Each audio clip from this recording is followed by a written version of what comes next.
LegacyMaker, the All Sports Network.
Hi, this is Jake Quimby with LegacyMaker Sports Network, along with Drew Willingham.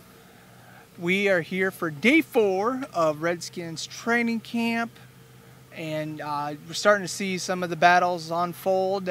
We got confirmation today about, Trey Quinn will be in the slot, which is amazing. We had high expectations for him last year. He got hurt, so like to see him out there. Drew, what were your thoughts on today? Well, it was good seeing the quarterbacks out there. Good seeing Colt McCoy back from his injury last year on the leg. So moving around pretty good with the footwork. We did get to see Dwayne Haskins today move around pretty well. So I really feel like he's got a really good chance midway through the season to probably jump into the starter role. I hope not too soon. I would rather wait and see him next year and not this year. Let him get a year of sitting on the bench and learning from the other quarterbacks, especially Case Keenum. He looked pretty good out there today too. If I were to guess, first week of the season, I would say Case Keenum's going to be starting week 1. Okay. Well, this will be followed up by our highlights and our interviews from today's camp. So thank you all. Have a great weekend. Is he still here? Is there an update on him? No, he's not here right now. Okay. No update. Cool. You guys have the day off tomorrow. Is there anything you feel you've accomplished or you're looking forward to about this first portion we've had here? Yeah, it's been a great 4 days. We've got the bulk of our install in, both offensively and defensively and special teams, so having a day off is good. And then we'll come back on Tuesday and have a nice review of some of the things we've hit on, and then be able to add some more on Tuesday, Wednesday, Thursday. So I think it's been a pretty successful start so far as implement what we want to implement and getting a look at some guys. What is the status on Reuben Foster? Because it looks like, how is he doing? It looks like he has maybe a brace on his lower leg, maybe not ACL knee. Is that something he'd still be wearing at this point? Yeah, he had successful surgery. That's all I know. And then he's wearing something for his foot a little bit. But he's walking around great. Great energy. He's helping out in drills here and there. He's sitting in meetings. He's still a big part of this football team. He's just going to have to rehab, and it's going to be a long road for him. But he's the type of guy that'll put the work in. Is there a particular position battle you're interested to see play out this training camp? No, not really. I mean, all of them really. I can go through every position, and it's fun to watch. We have great competition at every position. So the most important thing is to really get the work in and try to get these guys enough reps where some of the guys who haven't got a lot of reps can get more and more throughout the camp. So they're ready for the preseason games where they can show us what they have. So special teams obviously is a big part of it, but the position battles are fun to watch. Jay, 3 days into practice now, how would you assess the quarterback play from all your guys? I think they're all coming along. They've all made their share of mistakes, which every quarterback has done in the NFL. They've made their share of good plays, but the most important thing is for them to just continue to learn and build upon what they've learned each day and focusing on the situations that we're trying to preach upon.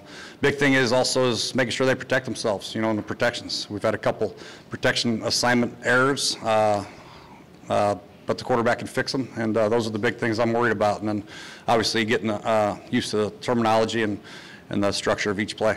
Coach, you had a lot of changes from this year to last year at the receiver position, and you brought in guys like Harmon and McLaurin.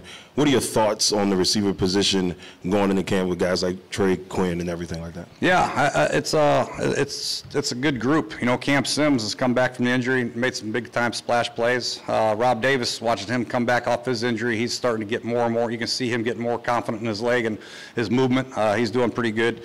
Obviously, Harmon and Terry, they're doing a great job. Paul Richardson's feeling his way back in, and then Josh is making some plays. So Trey Quinn's got the inside spot pretty much locked down. You know, Kidsey and Sims, they're competing for the backup role probably, but we'll wait and see. But it's a good group, man. They all bring something different to the table. I like the fact that we have a number of guys that can also go in there and block and are physical, that help our running game out. And we have some speed, we have some size, so we have a little bit of variety there. It's a good group. So here with Terry McLaurin, how you doing? What are you thinking about being a professional football player? You know, I know how you take your learning and being able to bring it to the field. Like, you're one of the best teachers that I've ever seen in the wide receiver position. You learning a lot here, or are you just kind of adjusting to things that you've already known? It's a mixture of both. I had a good foundation at Ohio State. You know, I just try to bring those fundamentals to the NFL level. That's what got me here. But continue to learn, take good notes during installations, studying at night, and then just basically applying it on the field. That's what I try to do each and every day, and limited mistakes. Okay. Feeling comfortable, you know, having Dwayne here with you too? Oh yeah, most definitely. I mean, it's well noted what we've done together in the past, and it's nice to have a guy where you already built that chemistry. We're learning a new offense, but the chemistry's still there and getting stronger. So I have a feel of where he's going to put the ball, and he knows how I'm going to run my route, so it makes it a lot easier. So DC is completely different than being in Ohio. Mm-hmm. Yeah, it's kind of a culture shock, or just is what it is? It's a little more busy than Ohio. I'm from the Midwest, being from Indianapolis, so East Coast is a little different. But DC's a nice area. I've been there a couple times just to kind of be around downtown, obviously, nation's capital, so it's real cool. Been out seeing the sights, I take it? Well, as rookies, we went and did like a bus tour and saw the Capitol and you know, the White House. We saw a whole bunch of things, so that was really cool too. All right. Thank you for your time, sir. Nice to meet you. Jordan Reed looks healthy. He's healthy. He looks good. Were there any tips you were able to give him about keeping his body healthy and any kind of maintenance that you guys look to stay healthy? I think overall Jordan's really good about taking care of his body. It just so happens that over the years he's been, you know, it's been unfortunate that he's been able to get these injuries. So I mean, there's nothing he can really do about it as long as you take care of yourself. Some guys, depending on your body type and your body. He's a basketball player first, so we all understand that. And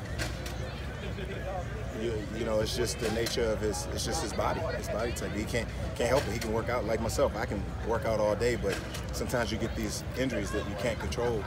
Then it's like, hey, gosh, it's just something that just happens. But he's really good as far as taking care of himself. So. Yeah, I mean, competitions is everywhere. So, I mean, it's very competitive because we got guys that can run routes and stuff like this, so it's very competitive. And you guys bring different things to the table. You got the height, you got the speed, you got the hands, the quickness. I mean, it's a very unique meeting room, I would say. Oh, of course. I mean, we got every guy can do something different. So when it's time to make a play, shoot, just call one of us up. What motivates you? Who motivates you to get better every single day? My daughter. No question. No question. That's it. You think about her every day? Yes. I got to. That's my daughter. How old is she? 3, finna turn 4 in September. Okay. Yeah. Cool. How has that changed you? I used to, it changed a lot because I got to put her first. With me, before I had my daughter, I kind of took myself, I thought of myself more, but with my daughter, I got to put her first. You know, I got to make sure she's straight. I got to make sure she eat, stuff like that. I got to call, like now, I got to make sure she go brush her teeth this morning. So that's how. Hot and, you know, just continue throughout practice. So, like, we came out hot and it just set the tone for the rest of the practice. Yeah. How's it feel just getting receiving the ball from 3 different quarterbacks? Does that change your mindset? Do you have to adjust at all? No, it doesn't change my mindset. You know, all 3 quarterbacks are good, and, you know, they just put the ball in the right place. I just got to make a play. We always talk about the health of this team. If you guys are healthy, how good this offense I mean, I know it's a small sample size, but what about the potential of this offense if everybody does stay close to being, close to health? I feel like ever since I've been here, we've had potential, but we've always had injuries. And I feel like we can stay healthy. We've been one of the best offenses in the league, and I feel like we've shown that. So Trent, why'd you decide to come back? I miss my guys, man. Miss the Hogs. Miss Brandon and Morgan. So it's about that time, man. Get ready for these guys. So why'd you hold out? I just asked for a couple of pizzas and a Pepsi, and didn't work out. But I'm here now, so that's all that matters. Time to get ready for the Eagles week 1. What did Morgan tell you to convince you to come back? I mean, he's probably called me like 40 times, dude. And I keep on forgetting that he's in meetings, so I call him back when he's in meetings, and he texts me like, "Hey, bro, I'm in front of Callahan." So we finally got to talk though, so it's all good. I miss him. Well, see, my most wanted shirt wasn't ready yet, so I had to opt out for the jersey. So in seriousness, have you talked to Trent? I have, man. He's doing good, man. He's working out. He's, obviously getting in shape and stuff. And when he gets here, he'll be ready to go. Will he be here? That's a question that you're gonna have to wait when he shows up through that door. You mentioned having slimmed down. What was kind of the thought or the impetus behind that? I mean, honestly, man, I'm getting older. This is year 6. It goes by fast. But no, just being cleared before we took off for the summer, and having 5 weeks not to worry about an injury and just really home on getting in shape and eating right and not having to worry about taking care of the rehab stuff. And it's actually really been the first season I've been able to do this. So just putting my head down and just grinding and trying to be here and be available for the guys. Are you willing to share what you're at, or is that a state secret? I'm weighing in at 327 right now. Last year, running the ball, not turning it over, and leaning on defense. Yep. Is that a repeatable pattern this year without 71 on the field? I think the opportunity is open for a lot of young guys, and I think that's what I'm excited about. Obviously 71, 7-time Pro Bowler. I've never worried about him coming in and missing assignments or anything like that. But right now, we don't have Ty and Seki anymore, so we don't have a swing tackle right now. And so the opportunity for these young guys like Jaron and then Corey and all these younger guys at tackle, they're getting the opportunity to go with the ones and get these viable reps to see how it pans out for them. So I think right now, these guys are coming in and taking full advantage of the opportunity that they have in front of them. You just, with the turnover on the offensive line? It's really one of those things where it's just we have a great room, man. We have a great room, great relationship with everybody in our offensive line room, and we're like brothers, man. And we know to have the same 5 out there every game is vital for our offense. And so, obviously, Brandon's hurt sometimes. I'm hurt sometimes. Trent gets, is hurt. But we try, because we're such a close room, man, we try to just bond it together and go out there, man. And some days, there's weeks where Trent didn't practice one day out of the practice, but, I knew confidently, obviously him being a veteran, he was going to be ready when game time came. And, it's just for our offense, man, it's vital to have those guys out there, man. It's an important part of our offense. Obviously we like to run the ball, like you said. And when we can run the ball, man, everything else opens up. Okay. And Morgan, got a college question for you here. Yeah, go ahead. UVA's picked to win the Coastal this year, and I know that's your let's talk about the 2 national championships first. Hey, let's talk about the 2 national championships. Hey, look, lacrosse, basketball. What do you think about the job that Bronco's done with that program and starting to, get it on the up and up? It was scary at first, man, just being, alumni from there, because he came and turned the culture around the 360. And usually when that happens, you're like, is this going to work? You're going to lose recruits and stuff like that. But guys, I was just there Monday before we started training camp, and guys are buying in, man. It's crazy. The alumni are starting to come back. Chris Long is there. You got a lot of guys, Marcus Hagans, who played here for a little bit. He's coaching there. So you got a lot of alumni coming back. And it's just, man, they're playing football, man. It's not that UVA doesn't have the talent, man. It's just always been here, there, separation and stuff like that. So now that they got it going, man, I'm excited to see what they do. So I'll be sitting down on Saturdays in the hotel after I study my film and watching some football.